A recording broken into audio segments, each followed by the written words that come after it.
up my heart to learning, open up my heart to love. Help me to know myself and how I should learn. I open up to learning, I open up to joy. Help me to learn a language and let it be my happiness. Hi everyone, welcome again to another Teacher Joseph podcast.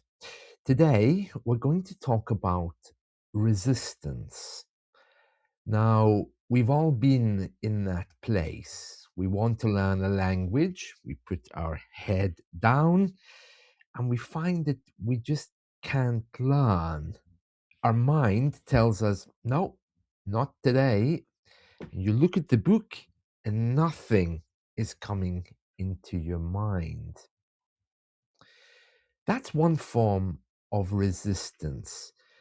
And I want to talk about why that comes up.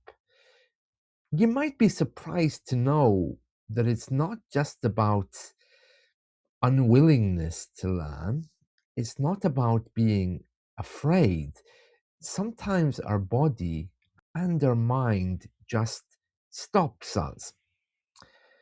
There's a couple of reasons for this. One reason is about uncertainty. The unique thing about learning a language is you get the chance to change who you are. If you're interested in accent reduction, you get the chance to speak differently. You get the chance to build a new personality. And your mind and body don't often like that because it means that you're stepping outside of your comfort zone. Also, where you learn, if you're going to a school, for example, unfamiliar territory brings about uncertainty. And it's the same with people meeting new teachers. It's not easy. And sometimes our mind just responds with, no, no, thank you. I know that when I've been trying to learn different languages, this feeling of uncertainty is something that's come up again and again. And it's something that I've had to look at very deeply in order to overcome it. So the first point is certainly the fact that learning creates an uncertainty. There's also insecurities there. What if it costs too much? What if it doesn't work out? And what if I discover uncomfortable things about myself, like I can't do this at my age? What happens? So, in the background of learning, there's all these things. Your mind is like an engine. So, in order for it to cope, it puts up a barrier and says, you know what? It's better you don't do this, and I'm going to protect you. The second reason why your mind and body might offer some kind of resistance is because it's about identity. And as I mentioned a moment ago, you're changing and growing. Even with making basic sentences, you're embracing a new culture and a new way of doing things. In your own culture, you may well be intelligent, capable. Maybe you have a good, steady job that brings in a good income. You're the one, the person who knows everything.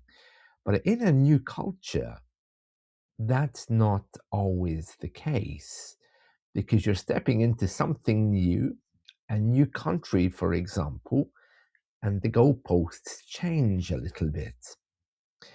And again, that's why your mind might bounce back and say, no, I'm not going to let you change who you are. Learning, especially when you first begin, can really threaten your sense of identity and who you are because you're in an unknown space. with people that you don't know very well. They might be talking to you in English, but they might not be. And this takes you somewhere else. So your mind really wants to protect that self-image that it has of you and that you have of yourself. Of course, as well, there's in the background the memories of school. Now, for all of us, I think, even those of us who say we loved school, there were always unpleasant moments. Certainly for me, at least my early school wasn't an enjoyable experience. And looking back, uh, I think those teachers that I had back in the 1970s and 80s, they definitely had personality problems. There was something very, very wrong. And as a teacher, I can see how they were carrying their personal lives into the classroom. Very sad, but very true. And anyway, as children, we certainly didn't make it easy for them. So this is another thing, the memories that we had of school, we were shamed. We were told that we were useless, and was almost like they wanted to knock us down instead of build us up.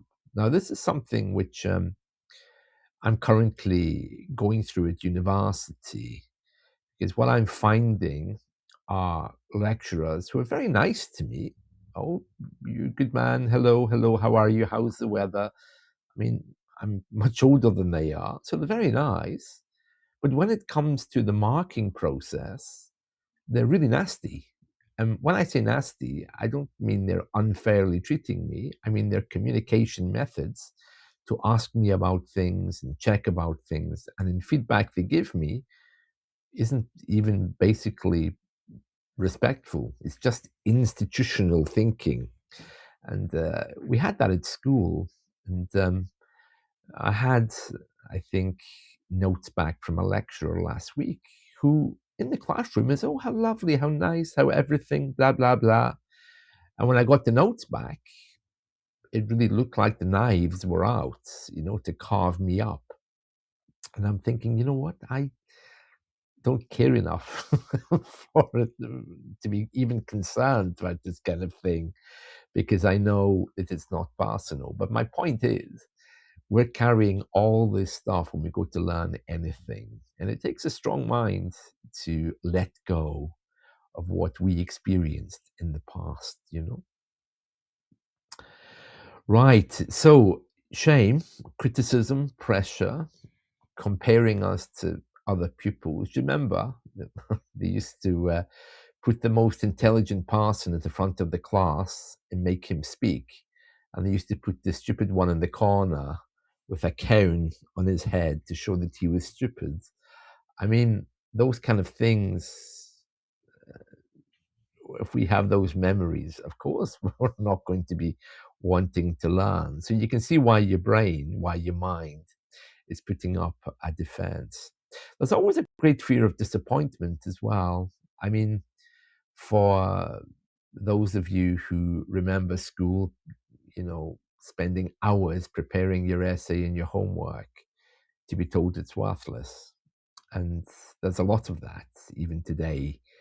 I'm seeing at university. It's not very nice, and it's not really the fact that it is worthless. It's the fact that they're not building you up. They are determined to knock you down, to make you stronger. And for some of us, that really isn't the way to show us how to do things. It is an old way of doing it, but I I had hoped things had moved on. It's not my way, uh, but I can see that still exists. So again, you can see why your mind is carrying all this stuff. So when you sit down to learn something, it's saying, no, you're not doing this because you hurt me. So you can see all of these things in the background. Of course, there's also exhaustion. We're all very busy people, and that's another thing that you really must keep in mind. Um, Exhaustion, the cognitive load, think of that as the CPU memory, if you're if you're a technical person. It's all in the background, and it's all really trying to, um, of course, uh, get the information in. But if you're tired, or if you're on overload, or if you have kids screaming in the background, there's going to be resistance there to learning because it's a question of priorities. These are just practical things. Not really something that I want to go into now, but I'm just trying to explain the kind of things why your mind puts up resistance. Who are you to learn? You should be the mother of your children. You shouldn't be trying to learn French or English, you know. These kind of things come up, and they're very, very strong opinions which argue their way in. And again, it's really something that you need to face. But once you do, it really makes you stronger. And so, what does that resistance look like then? Well, it looks like distraction when you can't really pay attention to the books. It looks like procrastination when you tell yourself, well, yeah, I'll do that tomorrow because you don't want to do it. It also looks like confusion when you just you know, can't dig down. Sudden doubt when you just suddenly tell yourself, oh no, can't do this. And also a lot of motivation to do the thing that you want to do. So it's almost like self sabotage. These are some of the things that we are carrying with us. And if you have ever had any other problems with your mental health, or even if you've been trying to beat something like addiction, these points that I've mentioned can seem so much stronger because sometimes, you know, if you're drinking alcohol or whatever, your choices are taken away from you and you're not able to see things rationally. So it takes a bit of practice to get this just right. It's very, very interesting.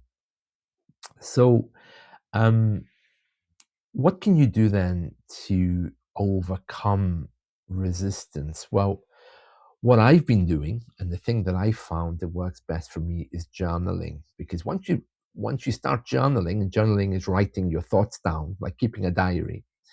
But in English, we don't call it a diary because a diary is more like a calendar for future events. But how are you feeling? How you are?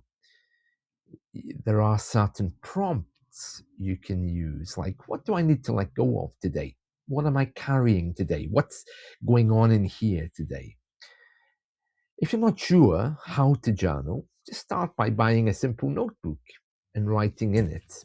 If you have issues that you don't want anyone to see, or if there's nowhere to hide your journal, use an online one. My tablet, for example, has an app called NoteShelf. It's a wonderful app. This is my tablet, and on the back of my tablet, there's stylus. So I can turn this thing into a notebook by using an app like NoteShelf. NoteShelf is amazing. You can password it, you can hide it, you can protect it. So if you're a kind of person who needs more privacy, NoteShelf might be for you. You can create as many notebooks as you want and just you can draw on them, do diagrams. It's just like pen and paper. So that's something else for you to consider. So journaling will allow you into your mind to see exactly what it is. I mean, I know in American psychology, they tell us, don't they, about the hidden child or the inner child, the wounded child that you're supposed to heal. But I don't really agree with that. But I do know that for all of us, when we come to learn, we face resistance. And there's nothing wrong with asking why. Journaling in the morning or late at night allows you to explore these things. And I would say they would be a great thing to do. Also, slowing your life down so you can hear exactly what the voices are saying to you would be good. Maybe you've chosen the wrong reasons for learning a particular language. Maybe it wasn't your choice. Lowering your expectations, that's another thing. You really need to be being real about what you can achieve. Opening a book for 2 minutes, reading it, isn't going to make you fluent in English. but spending half an hour with it and gently trying to get the meaning from it using different words is a much more effective way. Well, what else could you do to um, help you with this issue of resistance?